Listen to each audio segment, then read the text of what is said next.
संतप्त मानस शांत हों, जिनके गुणों के गान में वे वर्धमान महान जिन विचरें हमारे ध्यान में। आज का विषय है कि वर्तमान समय में अपने परिणामों को कैसे संभालें। परिणामों को संभालने की प्रक्रिया या विधि जो भी है वो तो त्रिकाल एक सी ही है। वर्तमान में ऐसी क्या विशेषता है कि वर्तमान में कैसे संभालें, भूतकाल में कैसे संभालें, भविष्य की क्या संभाल लें।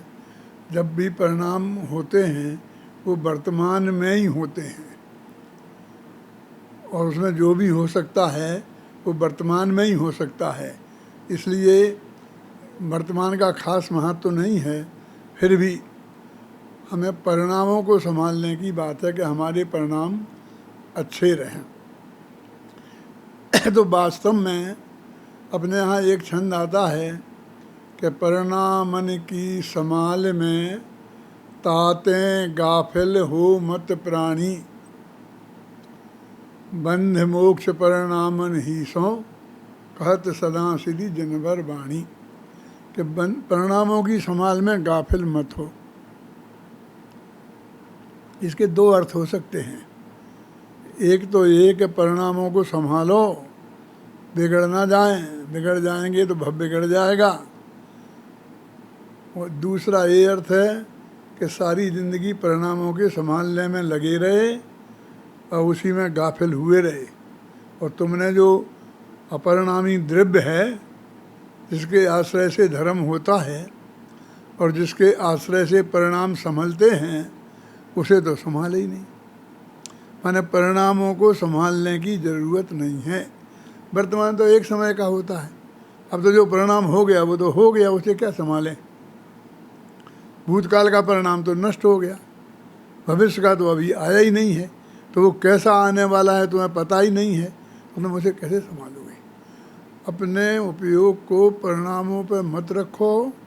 वो परिणाम जहाँ से आते हैं, जिस त्रिकाली ध्रुव भगवान आत्मा में से आते हैं उसको देखो, और उसके आश्रय से जो परिणाम आएंगे वे सब संभले हुए ही होंगे। इसलिए वास्तव में जो वो त्रिकाली अपरिणामी तत्व है उसे संभालने की बात है। ये परिणाम तो जैन दर्शन के हिसाब से सब कुछ नक्की हैं। केवली के भगवान के ज्ञान में जैसे जो हमारे परिणाम अभी हो रहे हैं, मान लो आज हैं, यदि भगवान महावीर से पूछते कि हमारे परिणाम इस समय कैसे होंगे तो वे बतला सकते थे कि नहीं। यदि बतला सकते थे तो 2500 साल पहले से नक्की थे। अब उनमें हम फेरफार कर सकते हैं, बदला बदली कर सकते हैं। ये बदला बदली का परिणाम ही बिगड़े हुए परिणाम हैं। और बिल्कुल सहज भाव से जो परिणाम जिस भूमिका के अनुसार होते हैं वे सहज भाव से होंगे, ऐसी स्वीकृति ही परिणाम को संभालने की विधि है। आप जिस भूमिका में हैं उस भूमिका में जैसे परिणाम होते हैं वैसे परिणाम हुए बिना रहेंगे नहीं। यदि आपकी भूमिका बढ़ेगी तो परिणाम बढ़ेंगे। और भूमिका तो आत्मा के आश्रय से, त्रिकाली ध्रुव जो अपरिणामी आत्मा है उसके आश्रय से बढ़ती है, तो उसके संभालने की असली विधि तो अपरिणामी आत्मा को संभालने की विधि ही है। लेकिन लोगों का ध्यान ये रहता है कि वर्तमान में, वर्तमान माने क्या, कि कोरोना चल रहा है सारे देश में, सारी दुनिया में, ऐसा आतंक जैसा फैला हुआ है और हर आदमी घबरा रहा है। लेकिन मैं ये कहता हूँ कि भगवान महावीर से या आदिनाथ से ये पूछा जाता कि इस समय ये कोरोना नाम की बीमारी आएगी कि नहीं आएगी, आएगी तो कैसी होगी, वो कितनी होगी, कहाँ कहाँ फैलेगी, कि कितने जीवों का मरण होगा। इसमें हर एक का जीवन मरण तो सुनिश्चित है ना, अपने आयु कर्म के उदय के अनुसार भी और अपनी क्रमबद्ध पर्याय के अनुसार भी, पर्यायगत योग्यता के अनुसार भी और अपने कर्म के उदय के अनुसार ही। तो वो तो पहले से ही नक्की है, वो तो जैसी होना है वो हो ही। यदि तुम्हारा उस पर विश्वास रहे तो तुम्हारे परिणाम गारंटी से सुधरे रहेंगे। जिसका जैसा भविष्य होता है उसके वैसे ही परिणाम होते हैं। जिसको जो जिस गति में जाना है, पहले तो हम कहते थे कि मति अनुसार गति होती है, लेकिन हम गहराई में जाके देखते हैं तो ऐसा लगता है कि गति के अनुसार मति होती है। शास्त्रों में आता है कि हम भगवान के समोशरण में जाते हैं तो वहाँ जो भामंडल है उस भामंडल में अपने 7 भव दिखाई देते हैं, 3 भूतकाल के और 3 भविष्य काल के और 1 वर्तमान। तो भविष्य काल के जो 3 भव दिखाई देते हैं वो नक्की दिखाई देते हैं ना, और उनमें कोई फेरफार संभव नहीं है ना।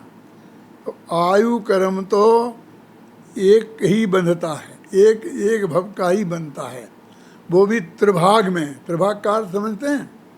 यदि हमारी 81 वर्ष की उम्र है तो 54 वर्ष तक 2/3 तक तो हमें आगामी भर्याय का कर्म का आयु कर्म का बंध होगा ही नहीं।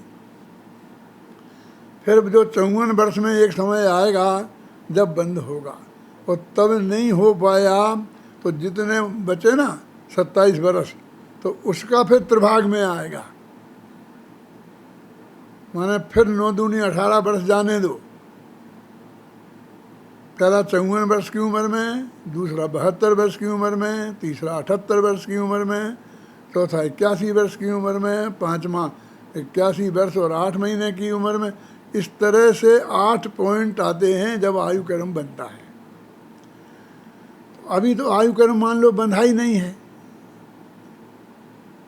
तो अभी अगला भव तो कर्म के हिसाब से तो नक्की हुआ नहीं है, लेकिन 3 भव दिख रहे हैं, इसका मतलब नक्की है। यानी कर्म से नक्की नहीं होते हैं, ऑटोमेटिक ही नक्की हैं, और वो हमारे ज्ञान में झलक जाते हैं। भगवान केवल ज्ञान में तो कितने झलकते होंगे उसकी कल्पना आप करो। उनके भामंडल में हमारे 3 भव आगे के दिखाई दे जाते हैं, और अभी एक कर्म भव का ही आयु कर्म हम बांध सकते हैं। तो एक भव का बांध सकते हैं, तो बाकी के 2 कैसे दिखे? माने वो नक्की तो हैं। तो ऐसा लगता है कि गति के अनुसार हमारे परिणाम होंगे, परिणामों के अनुसार गति नहीं होगी, गति के अनुसार हमारे परिणाम होंगे। हमें जिस गति में जाना है उस गति में जाने के लिए जैसे परिणाम होते हैं हमारे वैसे परिणाम होंगे।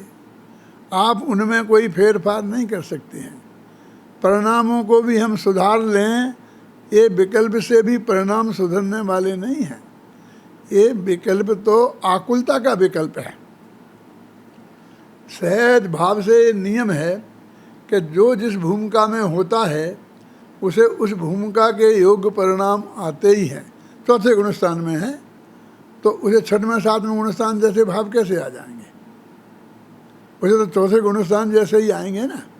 जैसे पहले गुणस्थान में है पर में कर्तृत्व की बुद्धि है, तो उसे परिणाम तो कई करने ही धरने के ही आएंगे। सब कुछ सहज होता है और उसे सहज स्वीकृति के परिणाम नहीं आएंगे। तो असलियत में तो अपने भगवान आत्मा को संभालने की बात है। सब उसे भी क्या संभालना, वो तो संभलाया ही है। हमारा ज्ञान उपयोग उस पर जाए, हम उसको ही जानें, उसमें ही अपनापन स्थापित करें, उसका ही ध्यान करें, यही संभालना है। तो कहते ये तो करना पड़ेगा, तो कहते नहीं, ये भी तुम्हें करना नहीं पड़ेगा, ये भी सहज भाव से होता है। जहाँ तक वर्तमान में जो कोरोना का भय व्याप्त हुआ है और इसकी वजह से जो लोगों को आकुलता हो रही है, वो तो बहुत स्थूल बात है, और उसमें जैनियों को घबराने की बिल्कुल आवश्यकता ही नहीं है। क्यों नहीं है? हम देख रहे हैं ना, रोजाना आता है टीवी पर कि जयपुर में इतने मर गए, इतने हो गए, इतने ऐसे हो गए, लेकिन हमारे यहाँ तो कुछ नहीं है।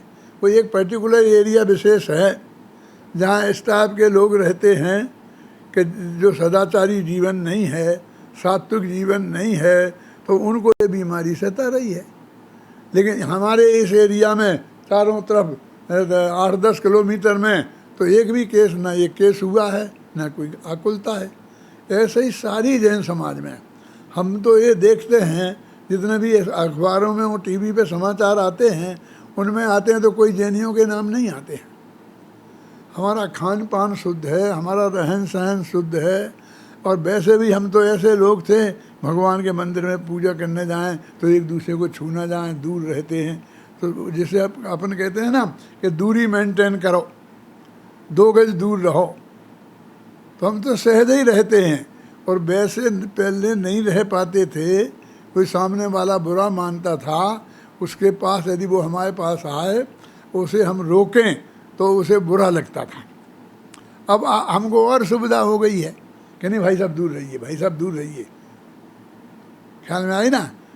पहले तो हम किसी अस्पृश्य व्यक्ति को भी नहीं कह सकते थे कि तुम दूर रहो, और अब तो हमारे जैसा स्पर्श है, नहा धो करके भी आया है, बिल्कुल शुद्ध वस्त्रों में है, तो भी हम कह सकते दूर रहो। तो हमें तो सुविधा है। मेरे कहने का अर्थ ये है कि ये मुँह में बांधिए, क्या बोलते हैं उसे, मास्क। तो हमारे जो पहले के जो श्वेतांबर साधुओं में कुछ साधु होते हैं ना, स्थानकवासी और तेरापंथी, वे ऐसी पट्टी बांधते हैं। उस वक्त भी कोई ऐसे कोरोना आया होगा, ऐसी भी कोई परिस्थिति बनी होगी कि जब उन्होंने भी ये इस तरह का ये प्रयोग किया होगा, और फिर वो कोरोना चला गया, लेकिन उसका लाभ उन्हें दिखा कि धूल मिट्टी नहीं जाती है, अपने से घड़ा खराब नहीं होता है। इन सब जगह राजस्थान में धूल बहुत उड़ती है, तो इसलिए उस राजस्थान के उन लोगों ने मुँह पट्टी बना ली। अब समझ लीजिए सबको मुँह पट्टी लगानी पड़ रही है, ये परिस्थिति बस। तो क्या हमारे लिए तो वो अच्छी बात है। मेरे कहने का मतलब बहुत बड़ा कोई संकट नहीं है कि हमने मुँह में पट्टी लगा ली, कि हमने एक दूसरे की दूरी बना ली, कि हमने बाज़ार में खाना पीना बंद कर दिया, उड़ना सोना बंद कर दिया। अभी खुद ही आ रहा है टीवी पर कि गंगा नदी साफ़ हो गई, अरबों का बजट गवर्नमेंट ने लगाया और उसकी सफाई कराई, और गंगा नदी को साफ़ नहीं कर पाए थे। लेकिन अब जब लोग घरों में रह रहे हैं और वहाँ जा नहीं रहे हैं, तो गंदगी नहीं जा रही, तो गंगा साफ़ हो गई, यमुना साफ़ हो गई, सारा शहर साफ़ हो गया, गंदगी चारों तरफ दिखाई नहीं देती है। तो हमें हर चीज़ को एक दूसरे एंगल से भी देखा जा सकता है। ये वर्तमान समय में हाय राम, ये मर गए, इतने मर गए, इतने मर गए, कितने मर गए, संख्या आती है 2000 तक संख्या पहुंच गई। अब तक हमारे कोरोना से 2000 लोग मर गए। कितने में? 2 महीने में। अरे भाई, असली मरने वालों की गिनती देखो तो लाखों लोग, 1.5 करोड़ का देश है ना, 1 करोड़ 100 करोड़ 130 करोड़ की पब्लिक, तो इसमें 2-5 करोड़ तो मरते ही रहते हैं, पैदा ही होते हैं अपनी बीमारी, अपने कारण से, अपने ही स्वास्थ्य के कारणों से। किसी ने मारा नहीं है उनको। अब इनमें यदि इतना कुछ हो गया तो वो एकदम इतने हम आकुलित हो जाएं, इतने घबराएं, इसकी रंच मात्र भी आवश्यकता नहीं है। जो गवर्नमेंट कह रही है, जो बताया है कि उसका हमें पालन करना चाहिए। हम शांति से अपने घर में बैठ के स्वाध्याय करें, भगवान की भक्ति करें, हम तत्व चिंतन करें, गहराई से समझें। ये अवसर हमें महाभाग्य से प्राप्त हुआ है। इसलिए ये वर्तमान समय क्यों लगा रहा है? क्या है वर्तमान में? जैसा, और हमेशा कुछ ना कुछ होता ही रहता है। एक चीज़ जाती है तो दूसरी आती है, दूसरी जाती है तो तीसरी आती है, तीसरी आती है तो चौथी आती है। ये सब चलता ही रहेगा।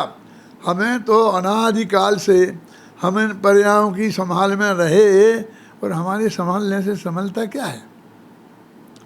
ये विचार तो करो कि हमारी मृत्यु आ गई, हार्ट अटैक हो के हम मर गए, चाहे कोरोना से मरे और चाहे हार्ट अटैक से मरे, हम तो मरे तो एक सही है ना, और एक दिन तो मरना ही है ना।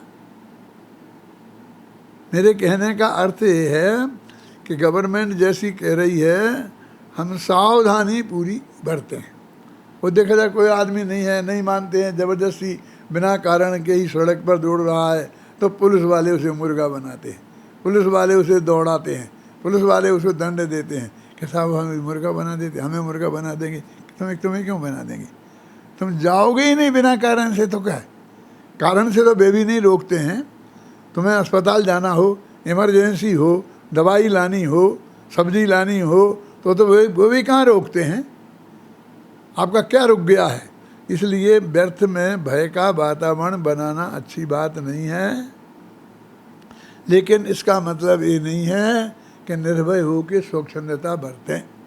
जो नियम गवर्नमेंट हमें बता रही है, उन नियमों का पालन हमें अच्छी तरह से करना चाहिए और फिर निश्चिंताई से अपने आत्मा का अध्ययन करो। इस विकल्प से नहीं, हमें अपने आत्मा को तो संभालना ही है ना, हमें अपने आत्मा का कल्याण तो करना ही है ना।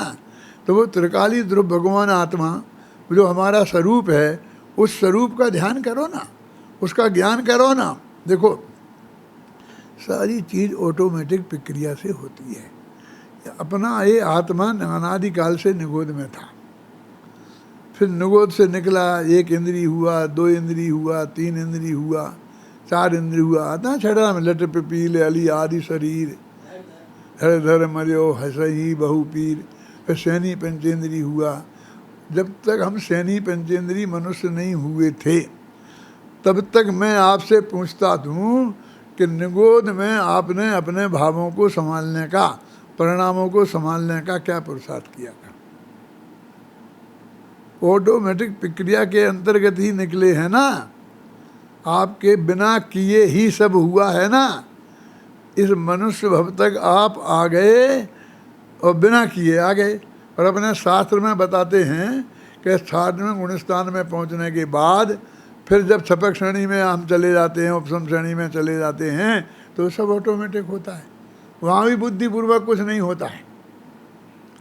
और मोक्ष तक, और मोक्ष में रहिए अनंत अनंत काल यथा तथा से परिणमे, अनंत काल तक हम बिल्कुल शांति से वहाँ रहते हैं। वो भी सब ऑटोमेटिक प्रक्रिया से अंतर होता है। अब ये थोड़ा सा समय आया बीच का,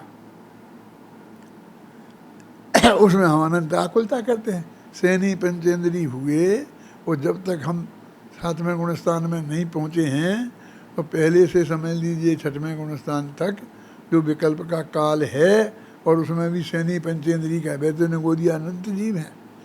तब उतना सा हमें थोड़ा सा पीरियड मिला, वो बहुत लिमिटेड है, तो सारी अकल उसमें ही लगा लेना चाहता है। ये संभालूंगा मैं, ये कर दूंगा मैं, ये नहीं करने दूंगा मैं, ये होने दूंगा मैं संभालूँ। हमको हमें विधि बताइए, हम ऐसा कैसे करें, हम जैसा आप कहोगे वैसा करेंगे। लेकिन हम कह रहे हैं कुछ मत करो, शांत रहो। जो कुछ हो रहा है उसके सहज ज्ञाता दिष्टा रहो। जैन दर्शन तो ज्ञाता दिष्टा पने का दर्शन है। फिर हमारे परिणामों का क्या होगा? आकुलता बहुत होती है, चिंता नहीं करो, मिटेगी आकुलता, इसी विधि से मिटेगी। लेकिन हमने तो बहुत कोशिश कर ली, लेकिन वो नहीं मिटी, नहीं मिटेगी। क्या कह रहे? अभी कह रहे थे मिटेगी, अभी कहने लगे नहीं मिटेगी। भूमिका के अनुसार विकल्प आए बिना रहेंगे नहीं। जो छायक सम्यक दृष्टि होते हैं ना, चक्रवर्ती जैसे, उन्हें भी भूमिका के अनुसार विकल्प आते हैं। अनुकूल संयोग होते हैं तो थोड़ी प्रसन्नता भी होती है, और प्रतिकूल संयोग होते हैं, कदाचित कोई इष्ट वियोग हुए, कोई की मौत हो गए, तो उनकी आँख में भी आंसू आते हैं। उसे हम रोक नहीं सकते हैं, लेकिन वे सहज ज्ञाता दिष्टा रहते हैं कि देखो ऐसा तो हुए बिना रहेगा ही नहीं, ऐसा तो होगा ही। इस भूमिका में यदि ये भूमिका से हम ऊपर उठेंगे तब ही इससे हम हो सकते हैं। इसलिए बिल्कुल भी घबराने की रंच मात्र आवश्यकता नहीं है। मैं तो कभी कभी कहता हूँ कि हमारे महान पुण्योदय का उदय है। यदि ये कोरोना की बात नहीं आती तो अभी हम इस दुनिया भर में ही घूम रहे होते। इतने कार्यक्रम बने थे, यहाँ जाना, वहाँ जाना, यहाँ जाना, वहाँ जाना, विदेश में जाना, इस शिविर में जाना, सब कैंसिल हो गए। अब शांति से अपने घर में बैठे हैं, निराकुल हो से। ये जो हमने लिखा ना अभी अंतर्द्वंद भरत का, तो ये इसी में लिखा गया, नहीं लिखा जाता। कोरोना की वजह से यदि क्या हो गया ना लॉकडाउन, ये लॉकडाउन नहीं हुआ होता तो हम नहीं लिख पाते। तो बिल्कुल निरापद, कोई का आना नहीं जाना नहीं, सब कोई आएगा तो 7 गज दूर रहेगा। ऐसी स्थिति में हम रहेंगे तो शांति से हम ये काम कर सके। इतने शांति का अवसर आया है। ये जितने बड़े बड़े व्यापारी हैं, धंधे वाले हैं, दुकानदार हैं, सब अपने काम में 24 घंटा काम काम काम काम में ही लगे थे, और सब शांति से अपने घर में बैठे हैं। अब उन्हें ज़्यादा आकुलता हो रही। जब आकुलता का काल था तब तो आकुलता कम नहीं लगती थी, और अब ज़्यादा आकुलता लगती है। हम शांत रहें ना, एक फिर कब ख़त्म होगा, कब ख़त्म होगा। हम तो कहते हैं कब ख़त्म हो जाएगा तो फिर अशांति, फिर दौड़ धूप शुरू हो जाएगी, फिर यहाँ जाओ, फिर यहाँ जाओ। लेकिन तत्व विचार तो रुक रहा है, कहाँ रुक रहा है। अब आप लोग सुन रहे हैं ना, यदि हम एक जगह जाते, वहाँ सभा में प्रवचन करते तो 500 लोग होते। अब वही प्रवचन अपने घर में बैठे शांति से कर रहे हैं तो 5000 लोग सुन रहे हैं। और एक दिन सुन रहे हैं तो कई दिन सुन सकते हैं, मुझे बार बार सुन रहे हैं। उन्हें भी फुर्सत मिल रही है। दिन के 3 बजे किसी को फुर्सत मिलती, लेकिन दिन के 3 बजे हम कर रहे हैं तो 3 बजे आप सुनने का आपको मौका मिल रहा है। अरे सद्भाग्य ज़्यादा दिन नहीं रहेगा, इसका पूरा उपयोग कर लो। हर चीज़ को देखने के एंगल अलग अलग होते हैं। भरत चक्रवर्ती ने जब देखा कि वो बाहुबली जीत गए, हम हार गए, तो उन्होंने कहा विराज तुम्हारा हो गया, अब संभालो। ये राज की झंझटों में हम फंसे थे, तो भगवान आदिनाथ का प्रवचन सुनने नहीं जा पाते थे, दिव्य ध्वनि सुनने नहीं जा पाते थे, रात के 12-12 बजे जाते थे। और आप लोग खूब आराम से रोजाना लाभ लेते थे, सुनते थे। अब तुम संभालो। अब हम जाके शांति से दिन में 3 दफ़े भगवान की दिव्य ध्वनि सुनेंगे, उसका विचार करेंगे, मंथन करेंगे, चिंतन करेंगे। ये कहते हमारे महाभाग्य का उदय आया है। अब उसको भी महाभाग्य का उदय समझ रहे हैं। और यदि चक्रवर्ती तो आ जाए तो कहते हमारे भाग्य का उदय आया। हम एक आदमी ऐसा है कि जो भी जगत का परिणमन होना है वो उसमें ही खुश रहे, उसमें ही अपना खुश रहना सीखे, उसे कोई दुख नहीं कर सकता।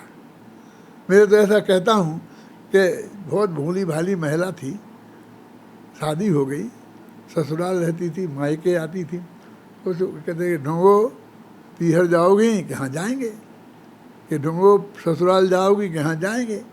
उसे कौन दुखी कर सकता है। वो जो है उसके लिए हाँ जी ये तैयार। ये जो हुआ हो रहा है वर्तमान में, उसमें से अच्छाई देखो। जैसे कहते हैं गंगा साफ हो गई, ये हो गई, तो आपका घर भी साफ हो गया होगा, आपके खान पान में भी साफ हो गया होगा। हम घर वालों से कहते थे कि बाज़ार से सब्जी आए तो अच्छी तरह धो के बनाना चाहिए। अब 3 दफ़े धोते हैं, गर्म पानी से धोते हैं, साबुन से धोते हैं, फिर बनाते कि नहीं बनाते। ये हम कितनी कोशिश करते, हम नहीं कर सकते थे, लेकिन अब सब कर रहे। वो धर्मात्मा जो लोग हैं, जो पहले शुद्ध सात्विक भोजन करते थे, शुद्ध सात्विक तरीके से रहते थे, उनके लिए तो बहुत ही अच्छा हो गया है। सब हो रहा है ना, बढ़िया से बढ़िया काम हो रहा है कि नहीं हो रहा। कुछ नहीं होने वाला है कि साहब ऐसा हमेशा रह गया तो हमारे धंधे का तो, अरे नए धंधे खुल जाएंगे, सब काम हो जाएगा। तुम्हारे पल्ले में कुछ पुण्य है कि नहीं है, वो सब अनुकूल होगा। जैनियों को तो बिल्कुल चिंता करने की ज़रूरत नहीं है। फिर आप मेरे पास एक भाई का आया था फ़ोन कि भाई साहब आप बार बार जैनियों की कहते हो, हम भी तो हैं और हम भी आपके का प्रवचन सुनते हैं, आपकी बात को मानते हैं, आपकी बात हमें बहुत अच्छी लगती है, तो आप जैनियों के लिए क्यों कहते हैं। अरे भाई तुम हमारी बात प्रेम से सुनते हो ना और मानते हो कि हाँ साहब, तो आप जैनी ही हो गए। जैनी माने शुद्ध सदाचारी, जैनी माने शुद्ध जीवन वाला, जैनी माने जिनेंद्र भगवान को मानने वाला, वस्तु के सही स्वरूप को समझने वाला। अब एक आध हैं आप में से आप जैसे, लेकिन बाकी के तो हजारों लोग ये जैन, अपने को जैन मानने वाले हैं ना, और उनका प्रश्न है हमारे पास तो, क्या आप हमें ये समझाओ कि हम परिणामों को कैसे संभालें। अरे जैसे हो रहे हैं उनको बिल्कुल सहज ज्ञाता दिशा बन जाओ, घबराओ मत कि नहीं साहब हमको तो परिणामों को रोकने का, खराब होते हैं तो रोकने का बहुत विकल्प आता है, तो कोई बात नहीं, आने दो, वो भी विकल्प अच्छा है कि विकल्प को रोकने का, आने दो, तुम सहज तो हो, जो कुछ हो रहा है उसे सहज भाव से स्वीकार करो। तो वर्तमान में परिणाम सुधारने का भी यही उपाय है, और त्रिकाल में भी परिणाम सुधारने का यही उपाय है। लेकिन बात तो ऐसी पक्की है, सच्ची है कि आपके परिणाम वैसे ही होने वाले हैं जैसे आपकी भविष्य में गति होने वाली है। जिस भव में आप जाने वाले हैं, जैसा आयु क्रम आपको बंधने वाला है, अथवा बन गया हो चाहे नहीं बना हो, तो हमारे परिणाम वैसे ही होंगे, ऐसा नियम है। जैसे तीर्थंकर प्रकृति होती है, ऐसी कुछ आयु कर्म भी होते हैं कि जो निरंतर बंधी प्रकृति होती हैं, कि जब से वो बंधना शुरू करती हैं तो निरंतर बंधती ही रहती हैं। उसका क्या मतलब हुआ राजेंद्र, समझ में क्या मतलब हुआ? ये मतलब हुआ कि उसके परिणाम निरंतर फिर वैसे ही रहेंगे। यदि हमारी देवगति बंध गई तो आज से हमारा बंधना शुरू हो गई ना, तो जब तक हम ये शरीर छोड़ के देवगति में नहीं जाएंगे, हमारे परिणाम देवगति में जाने के लिए जैसे होने चाहिए वैसे ही होंगे। उससे हमें पता चलता है कि ये कहाँ जाने वाला है। उसके परिणामों की निर्मलता से हमको ये बात पता लगती है, समझे ना, कि जहाँ जाने का होगा वो गति तो पहले से नक्की है, और आपके परिणाम अपने आप वैसे ही होंगे। आप मैं सुधार लूँगा ऐसा नहीं है। ये सहज भाव से स्वीकृत कर लेना, इसमें ही सुधरे हुए परिणाम आते हैं। लेकिन जिसके परिणाम सुधरना नहीं होते हैं, उसको निरंतर परिणाम सुधारने का विकल्प सताता रहता है। वो ये भी तो परिणाम बिगड़े परिणाम है, हाय राम क्या करूं, कुछ नहीं होना है, कुछ लेना नहीं है, कुछ लाना नहीं है। शांति से मान लीजिए हम रेलवे स्टेशन पर बैठे हैं और क्या गाड़ी 1 घंटा लेट है, और हम जान रहे हैं कि 1 घंटे बाद आएगी बस। अब 1 घंटे हमारे हाथ में तो कुछ है नहीं, हम कितना ही विकल्प कर लें, लेकिन गाड़ी 2 मिनट पहले आएगी नहीं और 2 मिनट लेट होगी नहीं। उसका जो समय पे आना है वो उनने हमें बता दिया है। अब हमको आकुलता करने की क्या ज़रूरत है? आकुलता मिट जानी चाहिए थी ना, लेकिन नहीं मिटती है। फिर भी हम 1-1 मिनट फिर घड़ी देखते हैं, ये देखते हैं, उधर को देखते हैं, गाड़ी आई कि नहीं आई, ये और विकल्प करते हैं तरह तरह के। लेकिन जो काम जो होना है वो समय पर ही होगा। लोग तो इस बात का इंतज़ार कर रहे हैं कि ये लॉकडाउन कब ख़त्म हो, और मैं कहता हूँ कि जितने काल तक चले उतने अच्छा है।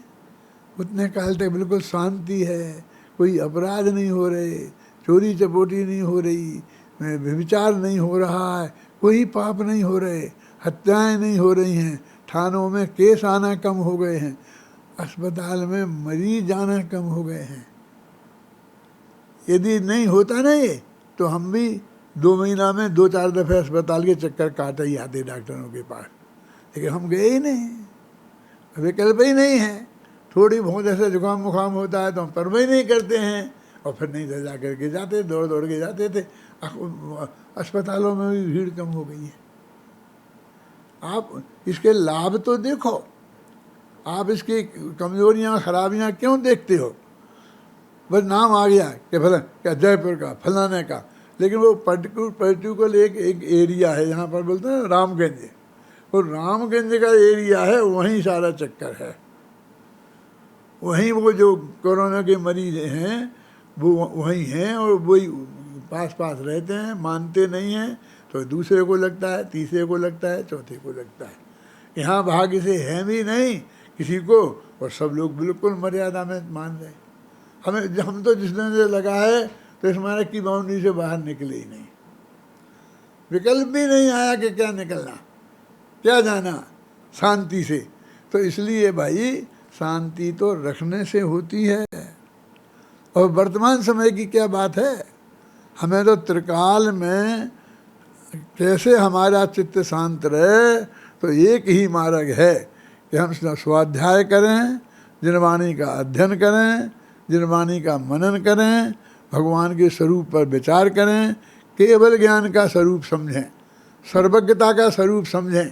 सर्वज्ञता का मतलब ये है कि भूतकाल की जितनी पर्यायें हो गई हैं, वर्तमान में जो हो रहा है और भविष्य में जो होगा, अकेला हमारा नहीं, तुम्हारा भी, सबका, प्रत्येक पदार्थ का, वो सारे उनके ज्ञान में आए। तो भविष्य में जो उनके होएगा, उनके ज्ञान में अभी आ रहा है कि हाँ आ रहा है। इस पर हम विचार करें तो हमारे चित्त में अनंत शांति हो सकती है। और हम मरे तो हमारे लिए प्रलय है, और हम जिंदा हैं तो हमारे लिए शांति है। मेरे कहने का अर्थ है आपको स्वार्थी हो जाए, स्वार्थी का सवाल नहीं, तुम्हारे चित्त की आकुलता है ना, उसको हम कम करने की बात कर रहे हैं। इसमें स्वार्थ की बात कहाँ है? हम तो सबको कह रहे हैं कि सब ऐसा ही करो, हम तो सबको ही कह रहे हैं कि सब शांति से अपने यहाँ रहो, स्वाध्याय करो, चिंतन करो, मंथन करो। ये फ़ोन तो बंद नहीं हुए, फ़ोनों से तो आप बात कर सकते हैं। देखो हम अपने घर में बैठे बैठे ये तत्व ज्ञान की बातें आपसे कर सकते हैं, और आप हजारों लोग सुन रहे हो, शांति से सुन रहे हो ना। ये कौन रोकता है इसे? तो असली काम है, उससे कहीं कोई रुकावट नहीं है, उस शांति में कोई कमी नहीं है। आप लोग सब जिनवाणी का स्वाध्याय करें, मनन करें, चिंतन करें। गुरुदेव श्री ने अपन को बहुत माल दिया है, उसके सहारे रहें तो हमारे परिणाम गारंटी से सुधरेंगे, और उतना ही सुधरेंगे कि जितना जिस भव में हमारा जाना भविष्य में नक्की है। मैंने तो उसमें ये भी लिखा है कि भगवान के समोषण में बहुत लोग जाते हैं, लेकिन जिनकी काल लब्धि आ जाती है, जिनके 5 समवाय हो जाते हैं, उनकी ही पकड़ में बात आती है, वे ही आत्मा का अनुभव कर पाते हैं। बाकी लोग जाते हैं, आते हैं, आते जाते रहते हैं, सुनते रहते हैं, चलता रहता है, दुनिया ऐसी चलती रहती है। समझ में आए ना कि वो केवली आगल रहेगा, वो कोरो, गुरुदेव बोलते थे, केवली के बाद गया और वहाँ से भी कोरा का कोरा, वैसे ही का वैसा वापस लौट आया, और नहीं मिला किसी का समागम। अपना भगवान आत्मा तो अपने पास है, उसे जानना, उसे मानना, उसका ही ध्यान करना, उसका ही अनुभव करना, यही वास्तव में सच्चा रास्ता है। वो सबके पास है, 24 घंटा व्यवस्था है। कभी कभी तो मैं कहता हूँ कि अपने आत्मा का अनुभव करना 1 कप चाय पीने से ज़्यादा सरल है। आपको ऐसे समझ में नहीं आएगा, क्योंकि आपने घर में बढ़िया व्यवस्था जमा रखी है, और नौकर बनाकर रोजीना आपको समय पे चाय दे देता है, तो आपको वो बहुत सरल लगती है। और आत्मा का अनुभव आपको बहुत कठिन लगता है, क्योंकि आज तक हुआ नहीं। लेकिन गंभीरता से विचार करो कि आप एक गांव से दूसरे गांव से अपनी गाड़ी से जा रहे हैं, अपनी मोटर कार से जा रहे हैं, और आपको 3 बजे चाय पीने की आदत है। आपकी मोटर कार ऐसी जगह खराब हो गई कि जिसके आगे 4 किलोमीटर और पीछे 4 किलोमीटर तक कोई चाय की दुकान नहीं थी। अब आपको चाय लग रही, यदि 3 बजे चाय नहीं पिएंगे तो सिर दर्द हो जाएगा। तो वहाँ 1 कप चाय कितनी भारी है। चाय चाहिए, दूध चाहिए, पानी चाहिए, स्टोव चाहिए, अग्नि चाहिए, और फिर भी माचिस नहीं हो तो सब रखे रह जाएंगे। कितनी सामग्री चाहिए तब आपको 1 कप चाय मिलेगी। और भगवान आत्मा के दर्शन करना हो, अनुभव करना है, तो चाय जहाँ बैठ जाओ, पालती मार के आँखें बंद करो और अपने भगवान आत्मा के दर्शन करो। अपने भगवान आत्मा के दर्शन का नाम ही सम्यक दर्शन है। तो सम्यक दर्शन कितना आसान है। आप शांति से अपने घर में बैठ, साहब हम घर के बाहर नहीं निकल सकते, घर के बाहर नहीं निकल, लेकिन क्या काय को निकलना है, क्या है जिसके लिए आपको घर के बाहर जाना है। ये सड़क पर भीड़ तो वही उसी की तो होती थी, अब तो सड़क बिल्कुल खाली पड़ी है, उसमें कोई गंदगी नहीं है ना। तो इसलिए ऐसा विकल्प करने से कोई फ़ायदा नहीं है। एक भाई ने और मेरे पास प्रश्न आया था कि भाई आप ये कोरोना पे कुछ बोलो, कुछ समझाओ। गवर्नमेंट भी कहती है कि साहब आप समझाओ, तो क्या समझाएं। बहुत शांति है, सब लोग शांति से रहें, यही वर्तमान पर्यायों को संभालने का उपाय है, और भविष्य की पर्यायों को संभालने का भी यही उपाय है। और भूतकाल तो निकल ही गया है, जैसा भी निकला अच्छा बुरा, तो उसको तो संभालने का कोई सवाल ही नहीं होता है। सब लोग शांति से अपने घर में रहकर अपने परिणामों को संभालें। क्या वो तो समझें, अपने आत्मा को संभालें। संभालें माने उसे जानें, उसे देखें, और कुछ नहीं करना है संभालने के लिए, और कुछ नहीं करना है। जैसे हम कहते हैं ना, भाई ये बच्चा खेल रहा है यहाँ, पंडित जी जरा आप देखते रहना, थोड़ा संभाल लेना। तो क्या करना है हमें, वो तो खेलता है अपने आप। यदि हम उसे टच करके बैठा लें तो नहीं बैठता है वो, उसे तो खेलना है, वो अपने आप खेलता रहेगा। तुम्हें तो सिर्फ जानना देखना है, ज्ञाता दृष्टा बने रहना है। कोई इमरजेंसी के लिए बस तुम उसको कहा है, और कोई बात नहीं है, ऐसे ही तुम सहज ज्ञाता दृष्टा रहो। तुम्हें कुछ नहीं करना है, सब कुछ ठीक हो जाएगा। जैन दर्शन करने रूप नहीं है, नहीं करने रूप है, ध्यान रूप है ना। तो ध्यान में क्या करना पड़ता है, आ जाए अपने वो द्रव्य संग्रह में, माँ चिट्ठई, माँ जम्पई, माँ चिंतई, चेष्टा मत करो, कुछ बोलो मत, कुछ सोचो मत। अब कुछ भी तो कहे, अप्पा अप्पम ही रहो, आत्मा अपने में रत हो जाए। तो अपने में रत होना माने क्या, उसको ही जानता रहो, उसको ही देखता रहे, और कुछ नहीं करना है। अनंत नहीं करने रूप, पर में नहीं करने रूप है जैन धर्म। भगवान महावीर अथवा कोई भी भगवान सम्मेद शिखर की चोटी पे गए थे, तो वहाँ पे क्या कर रहे थे, कोई सामग्री नहीं ले गए थे, कोई नहीं थे, ना माला थी हाथ में, ना कुछ नहीं था, ना उनको ऐसी उंगलियों पे गिनना था। क्या करना गिन के, किसको गिनना है, किसको बताना है कि हमने कितनी मालाएं फिरी, गिन गिन के करना है क्या। शांति से अपने आत्मा में संतुष्ट थे, सहज भाव से ज्ञाता दृष्टा थे, जान रहे थे। यदि और चीज़ें जानने में आ जाती थी तो भी कोई आकुलता नहीं, तो भी कोई चिंता नहीं। आगे हमारा जानना स्वभाव है, स्व पर प्रकाशक स्वभाव है, तो स्व भी जानने में आएगा, पर भी जानने में आएगा। ख्याल में आया ना। तो कहते अच्छा जाने बुरा नहीं। अच्छा बुरा क्या होता है, वस्तु तो जैसी है वैसी है। पानी ठंडा होता है, आगी गर्म होती है। अब हम क्या करें, आगी को ठंडी कर दें, पानी को गर्म कर दें। आगी को ठंडी कर देंगे तो कल से तुम कच्ची रोटी खानी पड़ेगी। वो आगी का एक स्वभाव गर्म है, तो तुम्हें सिकी सिकाई बढ़िया रोटी मिलती है, साग दाल तुम्हारा पक जाता है। अरे जो जिसका स्वभाव है वही ठीक है। सहज भाव से उसको स्वीकार करना यही सही रास्ता है। इस रास्ता को हम अपने जीवन में अपनाएं, शांति से रहें। आप हो सकता है कि ये 2 महीना जो है आपके, जो आपको घरों में बैठना पड़ रहा है, यही आपके आत्मा के कल्याण में सबसे बड़े निमित्त बन जाएं, सबसे सहज बन जाएं। आडंबर नहीं, जुलूस नहीं, यात्रा नहीं, कहीं जाना नहीं, आना नहीं, ट्रेनें बंद, प्लेन बंद, बसें बंद। क्या शांति से चलना है ना देश। बोलिए कैसा, बहुत से लोग हैं उनके पास खाने की व्यवस्था नहीं है, और कि गवर्नमेंट कर रही है, नहीं पहुंच पाए। तुम उनकी चिंता कर रहे हो कि अपनी बात कर रहे हो। यदि तुम्हें सचमुच उनकी चिंता है तो जितनी तुम्हारी शक्ति है उस शक्ति के अनुसार तुम्हारे आसपास जो ऐसे भूखे लोग हों, गरीब लोग हों, तो तुम उनकी हेल्प करो, उन्हें कर दो। मेरे कहने का मतलब सहज भाव से।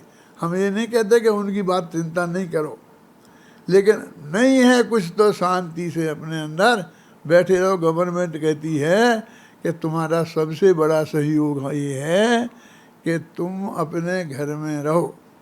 रोज ही ना टीवी पे आता है स्टे होम, घर में रहो, बस तुम घर में रहो, अपने मुंह पर अपना रूमाल बांधे रहो। अब तो वैसे आता था पहले, वो बांधो, क्या बोलते थे उसको, मास्क। अब तो कहते हैं कि तुम एक कोई भी कपड़ा, रूमाल है ऐसा बांध लो, तौलिया बांध लो, लपटा लो, हैं जो भी तुम्हारे पास है, गमछा बोलते हैं ना वो किसानों में, वो भी डाल लो, बस खत्म। तुम सामने वाले से बचाव तुम्हारा रहे, एक निश्चित दूरी बनाए रखो, शुद्ध सात्विक घर का बनाया खाओ पियो, बाजार में खाओ पियो नहीं। बाजार में उन्होंने बंद कर दी सब, हलवाई की दुकान है, इसकी दुकान है, क्या फ़र्क पड़ गया बोलिए। अब आराम से शांति से रह रहा है कि नहीं रह रहा है। मेरे इस तरह से कोई आकुलता की बात नहीं है, सब लोग शांति से रहें, अपने भगवान आत्मा को समझें। उन्हें सारी ज़िंदगी आत्मा को समझने का समय नहीं मिलता, महापुण्य के योग से ये समय मिला है, सब लोग उसका सदुपयोग करें। इसी मंगल भावना के साथ मैं अभी की बात समाप्त करता हूँ।